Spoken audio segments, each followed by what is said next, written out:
Ang bibingka ay isang patok na pagkaing lokal na karaniwang kinakain pang merenda at pang pasalubong. Tara, samahan niyo kami sa aming Tilaw Lokal.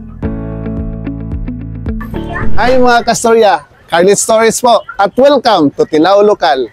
Nandito tayo sa Bingka sa Piglamin upang tikman ang sikat na bibingka dito.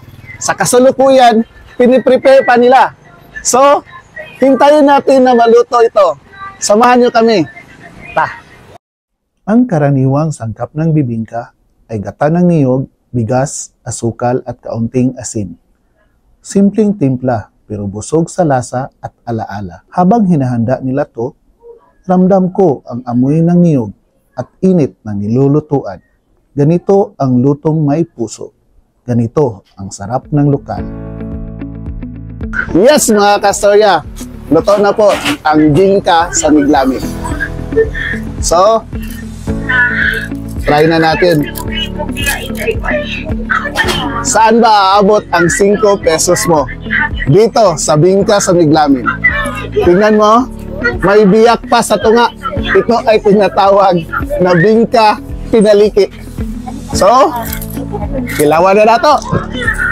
Init pa kayo ba? Ibalik-balik po ti Uncle. Init din siya. Tikman na natin.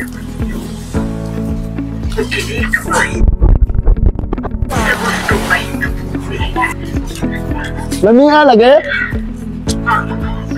Ang sarap.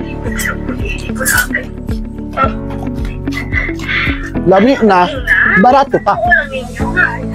At yan na mga kastorya, kung gusto mong tikman ang bingka sa Piglamin, punta ka dito sa Barangay Piglamin. Malapit lang sa kanilang barangay hall. Open sila Monday to Saturday mula 8 AM hanggang maubos. So mga kastorya, ang sarap tikman ng pagkaing lokal. Dito lang yan sa Carlit Stories, #Tilaw Lokal.